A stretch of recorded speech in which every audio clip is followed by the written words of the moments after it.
Hi, Denise. Hi, Denise. Good morning. Hello and good morning to you. Yes, I have had the tour of the Ronald McDonald House today to see where families can stay, and they're from all over the world. I mean, there's so many different, up to 78 families, up to 120 people that are housed right here at the Ronald McDonald House, and it takes a lot of people to run a place like this, a lot of different volunteers, and I'm going to talk to the executive director, and again, it's Goodwin, but give me your name there. Jennifer Gooden. Gooden. Okay, I wanted to call you Goodwin. But anyway, she has been filling me in on all the details. Talk to me about what this house does for families.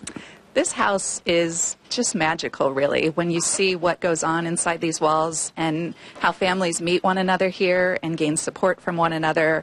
And a lot of people think of it as a place to get a good night's sleep, which it is, or get a home-cooked meal, but it's also really a place to relieve stress and to meet other families who are going through the exact same thing and gain support from one another. There's a lot for children to do and for the families. There's a lot of different rooms, TVs, a fireplace. So a lot of places that they can come and kind of a sense of community as well with the families that are here. There's so many activities and fun things to do here.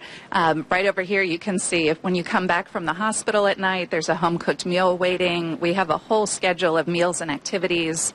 We have local massage students who will come to a free massage. There's therapy dogs. The zoo brings animals. There's just lots of fun things for the family to do together and forget about the child's illness for a little while. Yeah, you were talking to me about the zoo and how the zoo will come in and you even have a special little like studio set up in like at the end where the kids can watch the zoo, and you said they come in and bring the animals in during the evening. So when the kids are here, it's kind of quiet right now because most of the kids are at the hospital getting treatment. Right, but at the evening after a meal and there's an activity at night, the place really lights up, and there's families who meet other people from other states around the world who are going through the exact same thing.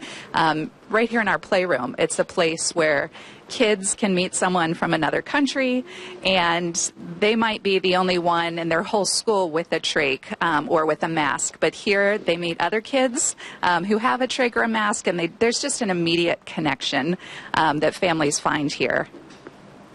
Well, it's a wonderful place, and I was just laughing because I had to go in and check out the playroom myself because there's a little magic hole in the floor where you could go in. And then this is awesome because you have several different organizations that come in and volunteer and serve food as well. So it's really made up a lot by the community. I mean, how much of it is actually made up by volunteers that come in here? This house would not be possible without our volunteers. They are amazing people, and they provide so much love for our families. When you come back from the hospital and you've had a rough day, the first thing you see is a volunteer at the front desk with a smile, asking how you're doing, asking if you need anything. And for me, it's just such a reminder what an incredible community we live in, to see these just caring, loving, wonderful people here every day. It just warms your heart the minute you walk in the house. So as far as donations, I mean, now I know it's the Ronald McDonald House. So the McDonald's does donate.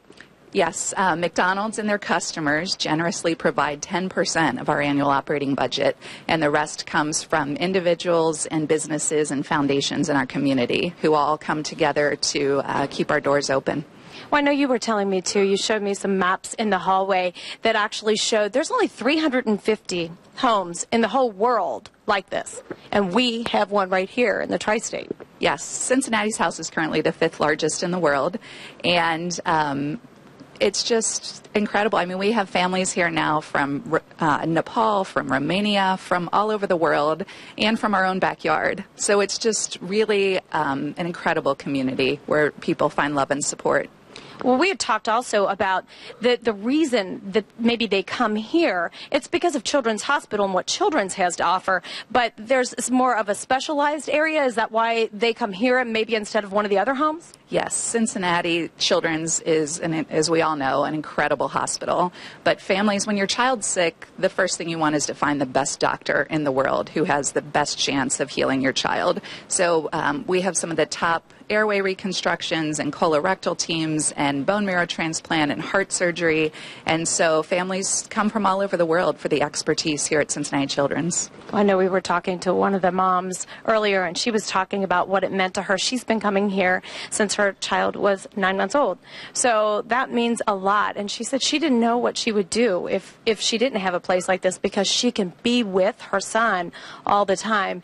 And that means a lot to any mother. As a mother, I couldn't imagine having to be far apart. And you were talking, I mean, it will only, if you have to be within a 40-mile radius or out of a 40-mile radius before you can stay here. Right. Families who live here live at least 40 miles away or else have a child in a critical care unit. And it really, you just can't underestimate the support. It's almost like a surrogate family. Yeah. So if you have to be far away from your own friends and family, you find just lifelong friends here. We say it's a place where strangers become family, and we see all the time parents meet people here whose child has the same illness, and they stay in touch long after they leave. Yeah, it's a wonderful place, and we're going to be talking about how you can volunteer, how you can donate, just simple, small things to be a part of the community right here at the Ronald McDonald House. And you know what? It's just such a heartwarming place, and everybody is just so wonderful here.